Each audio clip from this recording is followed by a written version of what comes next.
안녕하세요. 임대박사 투데이입니다. 네, 주말이네요. 네, 학교를 갔다가 잠깐 사무실에 들린 김에 영상을 켰습니다. 제가 지난번에 말씀드린 대로 오늘은 주택시장에 대해서 한번 말씀을 드려보려고 하는데, 제가 작년 12월 달쯤에 그런 방송을 한번 올린 적이 있었습니다. 올해 2024년도에는 전세가가 상승을 하고 매매가의 경우에는 보합 내지는 약 하락 정도를 예상을 했었는데요. 지금 전세가가 아파트의 경우에 약 56주, 그러니까 거의 1년 내내 전세가가 상승을 하고 있습니다. 여러 가지 이유가 있지만 외부적인 요인으로는 금리 인하에 대한 기대 심리, 전세 사기로 인한 빌라 기피 현상, 또 거기에다가 공급 부족, 그리고 임대차 3법에 대한 임대차 4년 만기 도래 등 여러 가지 이유로 해서 전세가 상승할 수 있는 요인들이 중첩되면서 지금 전세가가 계속해서 상승을 하고 있는데요. 서민들의 경우에는 사실 빌라라는 것이 상당히 중요함에도 불구하고 비아파트죠. 비아파트 같은 경우에는 항상 정책에서 소외되는 경향이 없지 않아 있는데 지금 또한 마찬가지입니다. 사실 전세 사기라는 것이 아파트보다는 빌라나 다세대 주택에서 많이 이루어졌는데 그것에 대한 대책이 아직까지 뚜렷하게 나오지 않은 상태에서 이번에 13일 날 국토교통부 보도자료에 따르면 전세 반환금 보증보험의 가입 기준이 지금은 공시지가 140%에 담보인정 비율 90%를 곱해서 총 공시지가의 126%까지 보증보험을 들게 되어 있는데 이것은 고수하겠다고 다시 한번 발표를 했습니다. 담보인정 비율이나 공시지가의 150%까지 올리는 방안에 대해서 이 부분에 대해서는 건드리지 않겠다라고 다시 한번 확실하게 말을 했고요. 그 대신에 공시지가를 기준으로 해서 보증보험을 들도록 하되 임대인이 이의 신청을 하는 경우에, 그러니까 우리는 공시지가가 시세에 비해서 너무 낮게 책정돼 있다, 그러니까 이거는 너무 부당하다 라고 이의 신청을 하는 경우에 국토교통부에서 선정한, 그러니까 허그에서 선정한 감정평가 법인이 있습니다. 한 5개에서 6개 정도 선정이 된다고 하는데 지금도 물론 있습니다만 그 감정평가 법인을 통해서 감정평가를 받도록 하고 그 평가서를 활용할 수 있게끔 해준다고 합니다. 그러니까 지금은 보증보험을 드는 순서가 KB나 한국부동산원의 시세, 최저 하한가, 그 다음에 공시지가, 그 다음이 감평서인데 빌라 같은 경우에는 사실 시세라는 게 존재하지를 않거든요. 그래서 공시지가로밖에는 보증보험을 들 수가 없는 게 사실인데 이번 발표로 인해서 감정평가서도 공시지가와 동일한 순서로, 그러니까 이게 첫 번째, 두 번째, 세 번째 순서대로 적용을 하는 건데 감평서와 공시지가 둘 중에 하나를 선택해서 사용할 수 있도록 하겠다, 이렇게 발표를 했고요. 그 시점은 7월 달부터 될 거라고 하는데 아직 명확하게 발표가 된 건 아니고요. 어찌됐건 그렇게 될 거라고 합니다. 서울 같은 경우에는 그 비아파트에 거주하고 있는 비중이 50%를 넘습니다. 아파트에 거주하는 비용이 생각보다 적은데요. 약 43% 정도 됩니다. 그러니까 그 외에는 오피스텔, 빌라, 다세대, 다가구, 단독주택 등에 거주를 하고 계신다는 거고요. 그만큼 주거 사다리 역할을 하는 데 있어서 빌라나 다세대,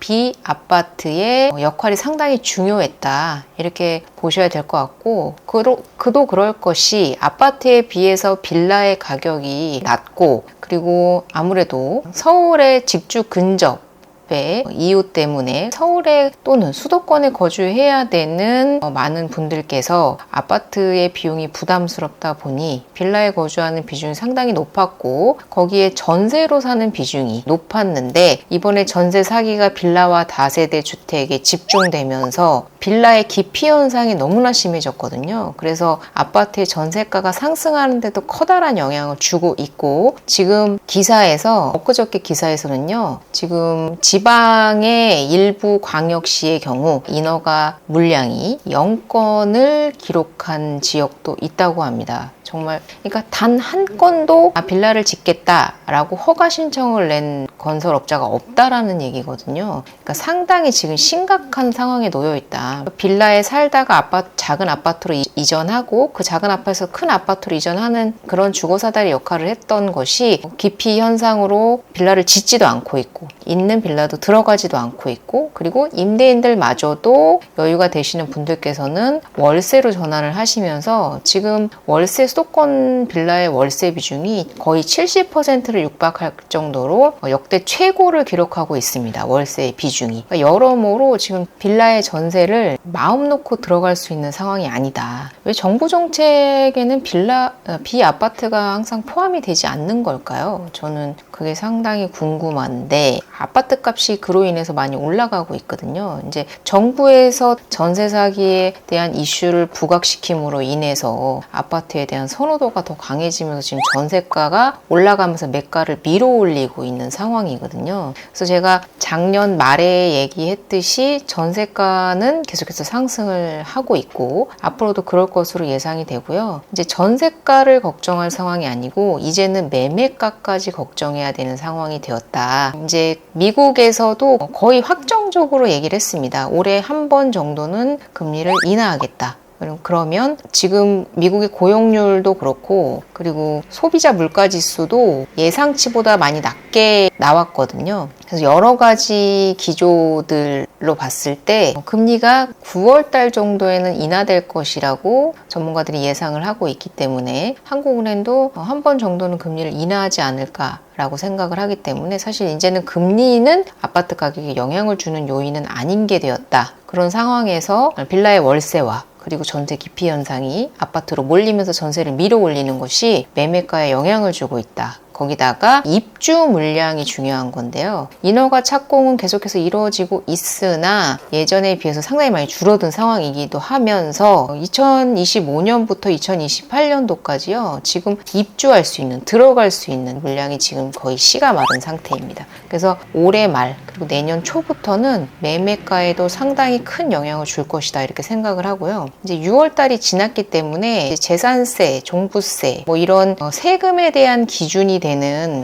6월 1일 날짜가 지났기 때문에 그런 부분을 감안해 봤을 때도 매매가의 상승이 일어날 것이다. 하반기에는 그렇게 생각이 되고요. 그리고 서울 아파트의 이제 25개구 중에 한 15개 이상 투자자들이 많이 몰렸던 노도강 쪽이나 금천구, 관악구 지역을 제외하고는 대부분이 80% 이상을 특히나 서초구 같은 경우에는 90% 이상이 회복이 됐다고 하니까 거의 폭발하듯이 상승했다라고 얘기했던 그 지역들이 정고점을 거의 회복했다라는 것은 큰 의미가 있다 이렇게 생각이 듭니다. 서울 아파트 거래량이 지금 6월 15일인데요. 이제 5월 달이 벌써 4,000건을 돌파를 했습니다. 그러니까 5월 말까지 거래된 물량이 6월 말까지 신고를 해야 되는 걸 감안하면 이번 달에는 5,000건을 돌파할 것으로 예상이 되거든요. 그런데 제가 중개사 입장에서 봤을 때도요. 주변에 지금 아파트 거래량이 상당히 늘고 있다는 걸 알 수 있는 것이 주변 지인분들이 많이 바쁘세요. 아파트 하시는 분들 많이 바쁘시고 요새는 주말이고 평일이고 할 것 없이 거래량이 많이 늘었다. 그리고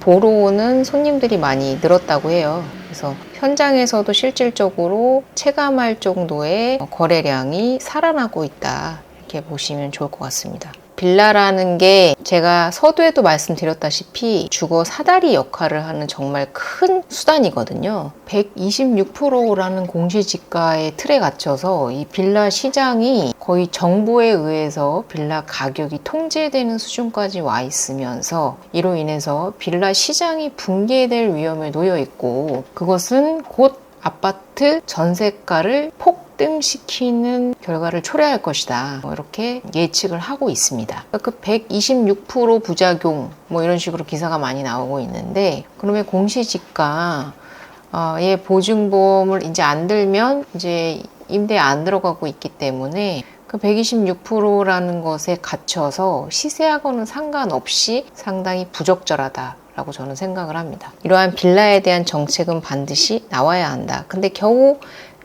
공시지가하고 담보인정 비율은 그대로 두고 감정평가서를 활용할 수 있게끔 해주겠다라는 정책 하나 나왔거든요. 이제 앞으로는 공급에 대한 활성화 방안이라던가 임대사업자에 대한 혜택 강화, 그리고 건축하는 건축업자들에 대한 어드밴테이지 같은 것들에 대한 공급 활성화 방안에 대한 적극적인 정책이 필요할 것 같다. 라는 생각이 들고요. 그리고 임차인들에게도 안전하게 들어올 수 있도록 그러한 심리적인 안정감을 줄 수 있는 정책들이 필요하지 않을까라고 생각이 듭니다. 네, 이상 오늘은 빌라에 대해서 한번 말씀을 드려봤고요. 다음 시간에 또 찾아뵙도록 하겠습니다. 좋은 주말 되시고요. 도움이 되셨다면 구독과 좋아요를 부탁드리겠습니다. 감사합니다.